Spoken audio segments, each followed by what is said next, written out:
Current carrying സോളിനോയിഡിന് magnetic field generate ചെയ്യാൻ സാധിക്കും. അടുത്തതായി ഈ സോളിനോയിഡിനുള്ളിൽ ഫെറോ മാഗ്നറ്റിക് സബ്സ്റ്റൻസ് ആയ അയണിനെ പ്ലേസ് ചെയ്യുകയാണ് ചെയ്യുന്നത്.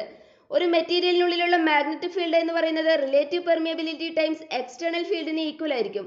ഈ റിലേഷൻ പാരാമാഗ്നറ്റ്സിനും ഡയാമാഗ്നറ്റ്സിനും വർക്ക് ചെയ്യുന്നുണ്ടെങ്കിലും ഇത് ഫെറോ മാഗ്നറ്റ്സിന് വർക്ക് ആവില്ല. അത് എന്തുകൊണ്ടാണെന്നാണ് നമ്മൾ നോക്കുന്നത്.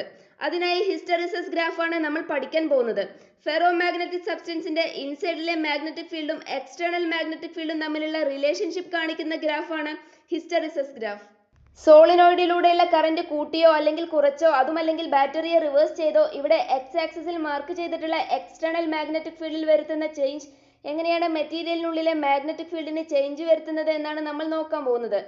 നമ്മൾ മുൻപുള്ള വീഡിയോയിൽ ഫെറോ മാഗ്നറ്റ്സിനെ പറ്റി പഠിച്ചപ്പോൾ അവയിൽ ഒരേ ഡയറക്ഷനിൽ അലൈൻ ചെയ്യപ്പെട്ട ആറ്റങ്ങളുടെ ഗ്രൂപ്പുകളുണ്ട് അഥവാ മാഗ്നറ്റിക് ഡൊമൈൻസ് ഉണ്ട് എന്ന് നമ്മൾ പറഞ്ഞതാണ്. ഇവിടെ ഓരോ ഡൊമൈനിലും ആറ്റംസ് അലൈൻ ചെയ്തിരിക്കുന്ന ഡയറക്ഷനാണ് കാണിച്ചിരിക്കുന്നത്.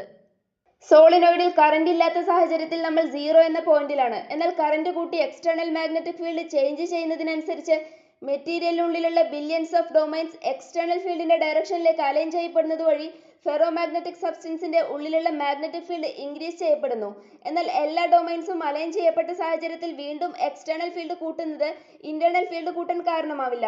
അതായത് മെറ്റീരിയൽ ഒരു സാച്ചുറേഷൻ പോയിന്റിലേക്ക് എത്തുന്നു. എന്നാൽ എക്സ്റ്റേണൽ ഫീൽഡ് നമ്മൾ ഡിക്രീസ് ചെയ്യുമ്പോൾ ഫെറോ മാഗ്നറ്റിക് മെറ്റീരിയൽസിന്റെ റിട്ടൻഷൻ പ്രോപ്പർട്ടി കാരണം എക്സ്റ്റേണൽ ഫീൽഡ് 0 ആവുന്ന സമയത്ത് ഇന്റേണൽ ഫീൽഡ് 0 ആവാതെ മാഗ്നറ്റിക് പ്രോപ്പർട്ടി റിട്ടേൺ ചെയ്യുകയും ചെയ്യുന്നു.